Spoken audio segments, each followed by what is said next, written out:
Hi, I'm Annette Pearson from NetteP Stamp in Warnersville, Pennsylvania, and I want to show you some more cards. I started off with my very first video ever of a tulip card made with the timeless tulip stamp set and punch from Stampin' Up! And I promised you a couple more, so this is my second ever video.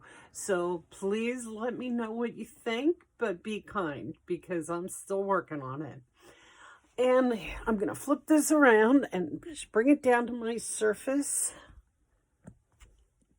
I got a good laugh out of the first video because things were upside down and some things came out a little sideways and stuff, but hey, I tried. Hopefully this one will go a little bit better. So this one, as you can see right here, I have grid paper down and I have some scrap paper taped to the grid paper. Now what I did here is I measured this all out. The front of my card is going to be a 4 by 5¼ inch piece of Whisper White paper, and I have this laid out so that it will fit right in here, go against this line, and that's going to make it straight. See that? And what's going to happen here is I am using Rococo Rose and Granny Apple Green with just a smidge of Petal Pink in the middle just to kind of blend them in. I'm not sure what these are called anymore, but I'm using them to roll the color on. They work kind of like paint rollers on sponge brayers. That's what they're called. Anyway, so I'm going to start with my light color first and just run a little bit of it in the ink pad. And I want that in the middle. That's my blender. I just want a very light piece of that in the middle. That's all. You hardly even see that. Next is my Rococo Rose. Now this I want a little darker at the top, and I want it to blend in coming down. So I'm going to start it off at the top dark, and then I'm going to kind of lighten up on my touch as I come down. And that's that. Then I'm going to take my Granny Apple Green, and I'm going to do the same from the bottom up. I'm going to start at the bottom.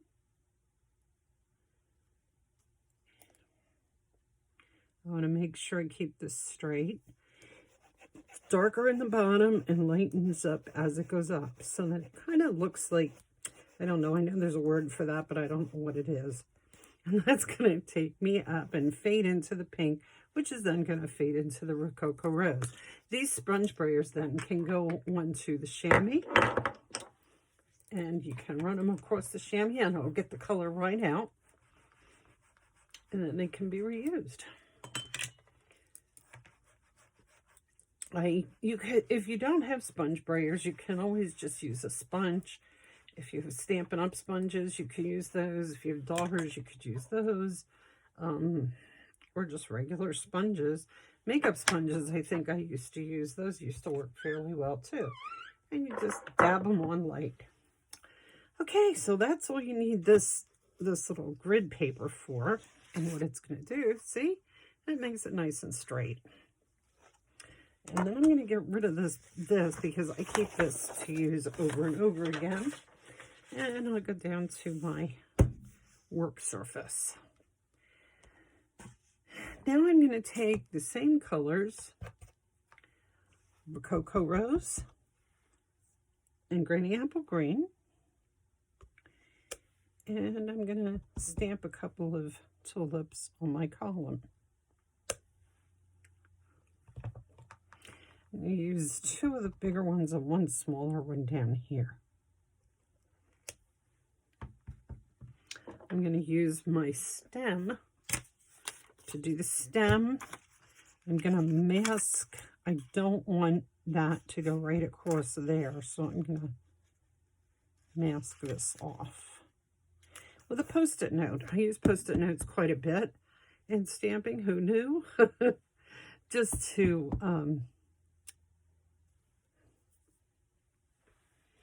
keep stamps where you don't want them to go.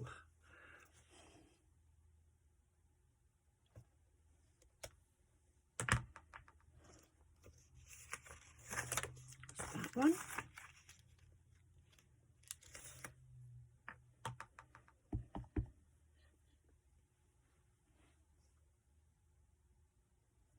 That one.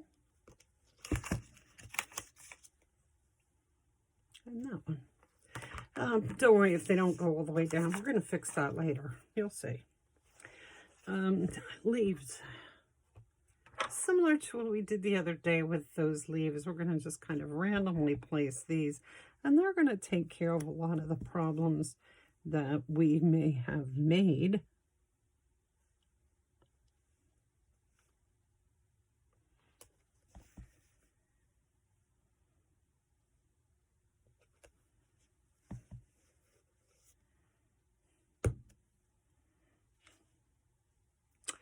I think that's good. I like it just the way it is.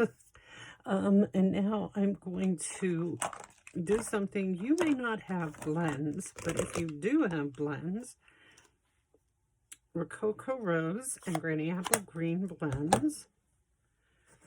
This is really messy. I really make a mess with this stuff when I'm doing things with the sponge, with the brayers, but oh well, it can be cleaned up. So I'm going to take the blends, in case you don't know, they all come in dark and light. The dark and the light blend together. I just think they're really, really neat. So I'm going to take the dark first, and I'm just going to put a little bit in the bottom. Then I'm going to take the light and kind of blend it in. Did you know that our discontinued list has come out? So every year a new catalog comes out in June. And before it comes out, Stampin' Up! Discontinues a lot of the things so that they can bring some new stuff in. So they discontinue a lot of the stamp sets and things that are out there. And what they do is they give you a list of what's going to be discontinued so that you can, if there's a stamp set that you are particularly crazy about and you haven't had the opportunity to get it, you can go out and order it before it goes away. But the thing about this list is once these are gone, they're gone. The discontinued items are, this is it for them. So there's some things that are in the mini catalog, and there's some things that are in the annual catalog that are on that list. So you might want to check it out. You can see it at my online store, NetteP.Stampin'Up.net, and look for last chance items. Check the clearance rack while you're there too. That will take you right there. That'll take you right to my store, right to those items. And I just wanted, the reason that I brought that up is because blends are on the list of discontinued items. And I panicked when I saw that because I just love blends. I use them all the time. And I spotted that and I said, no, they can't discontinue these. Well, what they did is they decided that because most people order them together, they order the set, the light, and the dark, they were going to stop selling them singly and start selling them like that in a combo pack. So all of the packs now are going to have a light and a dark with it. You're not going to be able to get them separately. So they're discontinuing the separate pieces. So when you see them on the discontinued list, that's what that's all about. So I have put them all in. Now, at first you see them, you look at them, oh, and they also bleed through. But at first when you look at them, you see some things, like I see things that I say, no, that doesn't look right. I missed a spot there. I missed a spot there. But this does, they do blend together. That's why they call them blends. You don't have to fill everything in. And they really do end up looking very pretty. And now,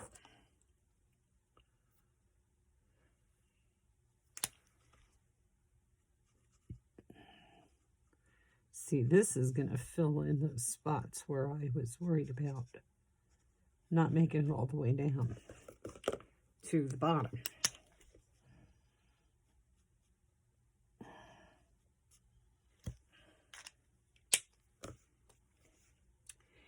And I'm just going to kind of fill in a little bit on these leaves, not too much.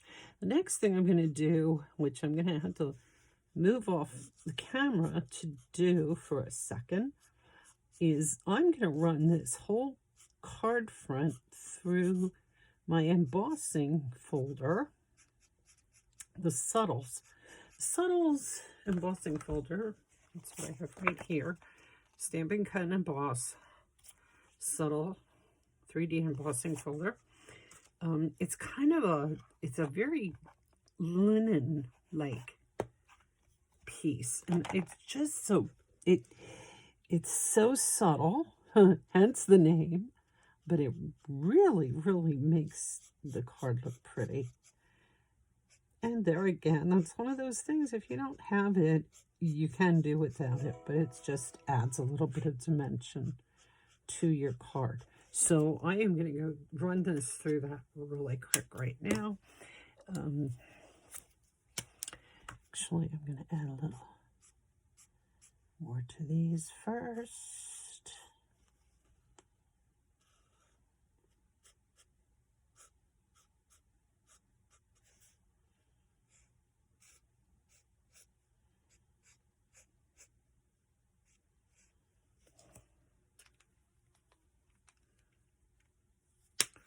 Anyhow, I'm going to go run this through my machine, and it will take me 3 seconds.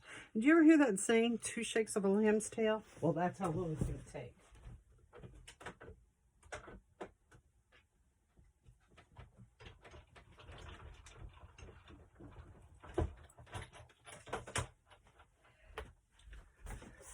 See that? You didn't even miss me.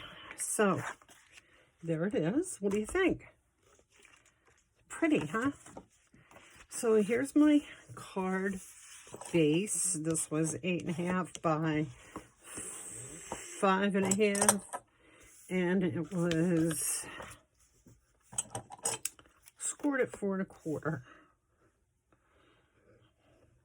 And I'm going to take this piece and I'm just going to glue it down to the front.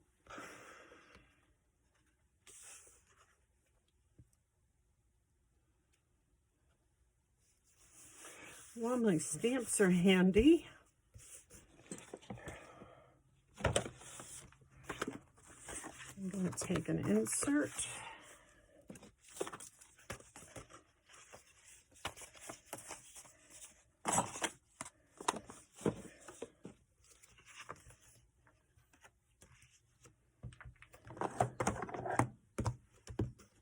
And an envelope. And I'm going to stamp the envelope because I know I've said it before, it gives the mailman something to do.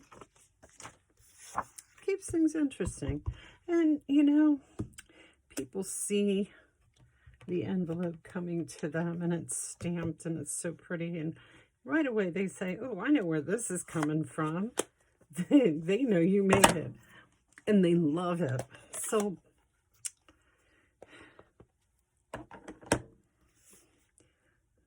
give them a hint, right?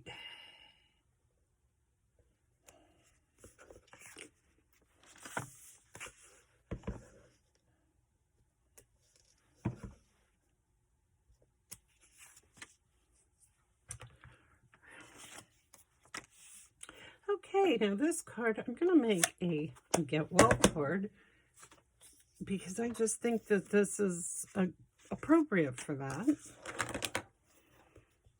I'm just going to very quickly stamp my get well soon right here on a scrap.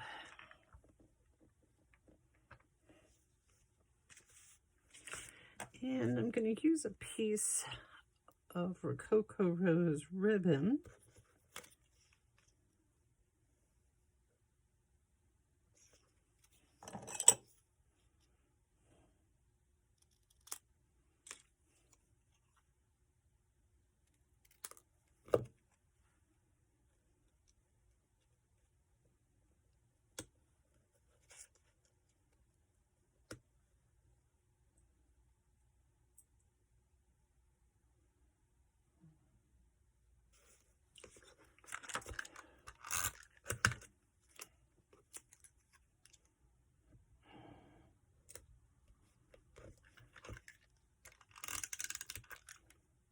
I'm using a snail to attach this.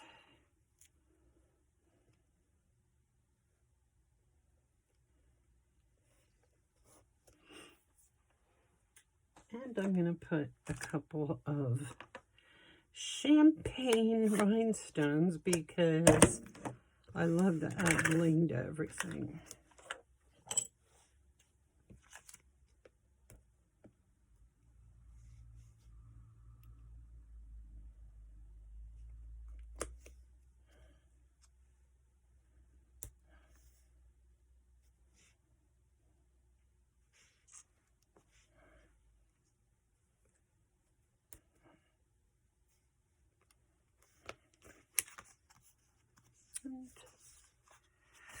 Then I'm going to glue this on the inside, and I will just use snail to do that in the interest of time.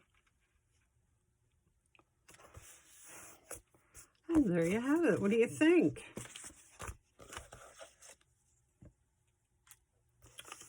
I made a couple more of these earlier.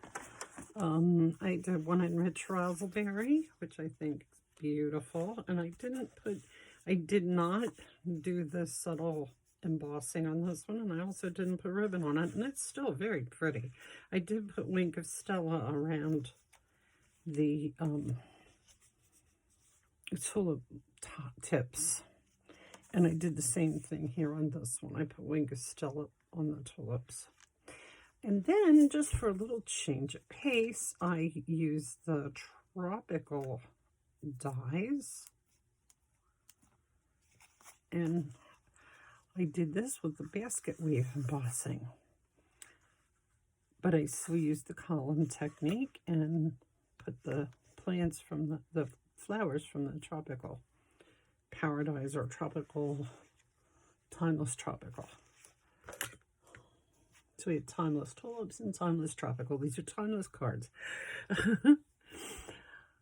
So this, I think, is one of my favorites for these tulips. I just love this column. Doing the everything with the columns. It just looks so pretty. And it makes a good happy birthday card or get well card. Hope you enjoyed this video, and I'll be back with some more tulips for you. Thanks for watching.